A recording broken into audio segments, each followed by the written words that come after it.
আসসালামু আলাইকুম রহমতুল্লাহ।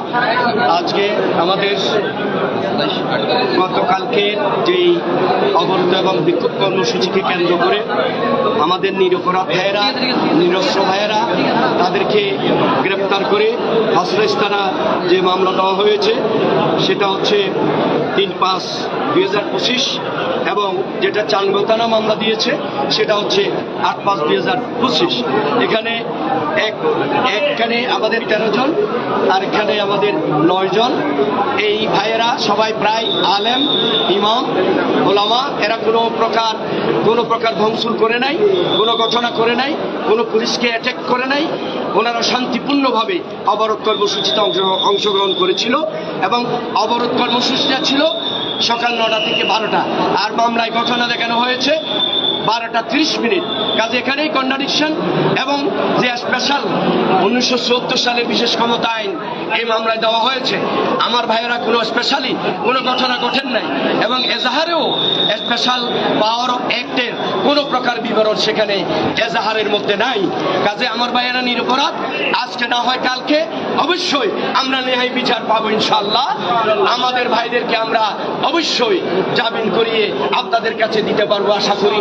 আপনারা সবাই দোয়া করবেন। আসসালামু আলাইকুম। এখানে আমাদের যে দুইটা মামলা হয়েছে স্পেশাল পাওয়ার অ্যাক্টের 15-3, এটা হচ্ছে 8/5/25 চাঁদগাঁও থানার। সেখানে আমাদের আসামি করা হয়েছে আমাদের একজন মাদ্রাসার প্রতিষ্ঠাতা মৌলানা আব্দুল হামিদ রজবি এবং মাদ্রাসার ছাত্র মোহাম্মদ মঈনুদ্দিন, সৈয়দ আব্দুল্লাহ আল ফয়সাল কাদরি, মোহাম্মদ আবু বকর, মোহাম্মদ জসিমউদ্দিন, ইয়ামলিহা বিন হুসাইন, মোহাম্মদ জিয়াউদ্দিন, মোহাম্মদ আতিক জাওয়াদ, মোহাম্মদ এহসান উদ্দিন।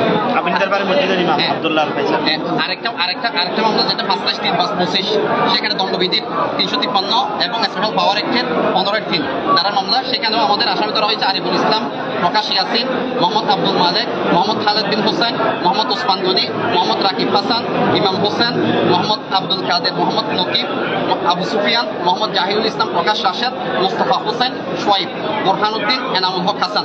আমরা প্রত্যেক আসামির জন্য আজকে আমরা বিজ্ঞ আদালতে জামিন প্রার্থনা করেছি। আমাদের যে ছাত্র থানার যে মামলা ছিল সেই ছাত্র থানার মামলাটা শুনানি হয়েছে বিজ্ঞ MM3 আদালতে। সেখানে বিজ্ঞ মেট্রোপলিটন ম্যাজিস্ট্রেট আদালত 3-এ সেটা নামঞ্জুর হয়।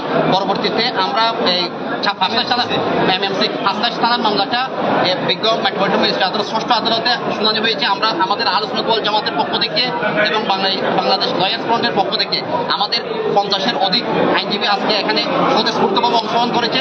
সবাই আইনি সেবা দেওয়ার জন্য, সবাই উদ্গ্রীব, তারা বিনা ফিতে সবাই নিজ দায়িত্বে সবাই আমাদের ভাইদের জন্য আইনি সেবার দেওয়ার জন্য উপস্থিত হয়েছে। আমি প্রত্যেককে ধন্যবাদ জানাচ্ছি। আমরা চেষ্টা করবো, আমরা কারো কাছ থেকে ফি নেব না, আমরা কোনো ফি নেব না। আমাদের ভাইদেরকে জামিন না হওয়া পর্যন্ত যত ধরনের আইনি সেবা দেওয়া দরকার আমরা সব আইনি সেবা দেবো। আপনাদেরকে আমরা আজকে আমাদের যেসব আমাদের এখানে ইসলামিক ফ্রন্ট বাংলাদেশ, আহলে সুন্নাত ওয়াল জামাতের কেন্দ্রীয় নেতৃবৃন্দ উপস্থিত হয়েছেন, প্রত্যেককে আমরা আশ্বস্ত করতে চাই। আর অভিভাবকরা যারা উপস্থিত হয়েছেন প্রত্যেককে আশ্বস্ত করতে চাই আমরা ইনশাআল্লাহ দরকার প্রয়োজন হলে আমরা উচ্চ আদালতে যাবো, তবু আমাদের ভাইদেরকে জামিন করে আমাদের সাথে নিয়ে আসবে ইনশাআল্লাহ। মুক্ত করে চালবো ইনশাআল্লাহ। অত্যন্ত দুঃখভাক্রান্ত মন নিয়ে বলছি যে গতকাল শান্তিপূর্ণ অবরোধ চলাকালীন আমাদের কিছু নিরীহ কর্মী পুলিশ 5 থানা এবং চান্দগাঁও থানা কর্তৃক গ্রেপ্তার করে আজকে আদালতে চালান দিয়েছে। যে অ্যাক্টের মাধ্যমে তাদের মামলা দাখিল করা হয়েছে, আজকে আদালত নামঞ্জুর করেছে। আমাদের বিজ্ঞ আইনজীবীগণ এই আদালতের সামনে বলেছেন যে অচিরে তারা মুক্তি পাবে। আমরা আশাবাদী তারা অচিরে মুক্তি পাবে, প্রত্যেকের মাইনে ফেরত যাবে।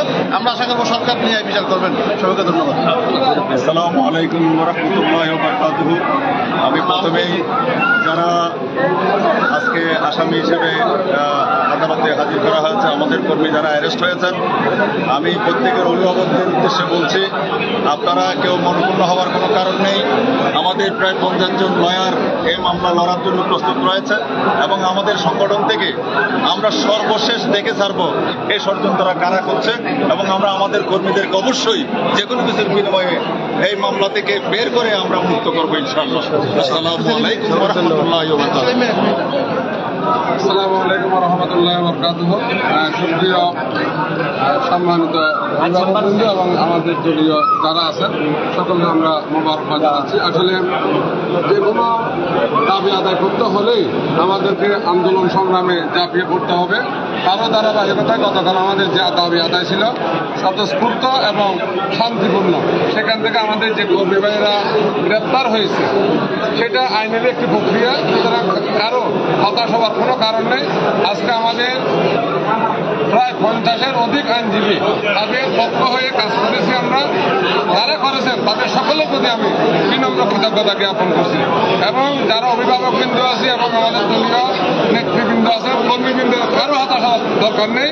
ইনশাল্লাহ আমরা সকালে সম্মিলিত প্রচেষ্টায় খুব শীঘ্রই তাদেরকে আইনিভাবে মুক্ত করে আপনাদের কাছে ফিরিয়ে দেবো, আমাদের কাছে ফিরিয়ে নিয়ে আবার ইনশাল্লাহ মাঠে আমরা একযোগে কাজ করবো, সে প্রত্যাশা রইল। এতক্ষণ পর্যন্ত ধৈর্য ধরার জন্য অনুরোধ জানাচ্ছি এবং সকলকে দোয়া করার জন্য আমি অনুরোধ জানাচ্ছি। আসসালামু আলাইকুম ওয়া রাহমাতুল্লাহ। আমরা চট্টগ্রাম জজ আদালতে প্রায় 300 শতাধিক আইনজীবী আমাদের ভাইদের জন্য বিনা ফিয়ে আমরা লড়বো ইনশাআল্লাহ। অভিভাবকরা আপনারা চিন্তা মুক্ত থাকবেন। আল্লামা ইমাম রইসউদ্দিন নির্যাতনের শিকার হয়েছে, অত্যাচারের শিকার হয়েছে। রইসউদ্দিনের সাথে আজকে যারা এখানে অ্যারেস্ট হয়েছেন এদের সাথে আত্মীয়তার সম্পর্ক নাই, আত্মার সম্পর্ক, ইমানি সম্পর্ক। তারা যেন ইমাম উদ্দিনের পক্ষে দাঁড়িয়েছে, ঠিক সেভাবে আমরাও আজকে যারা অ্যারেস্ট হয়েছেন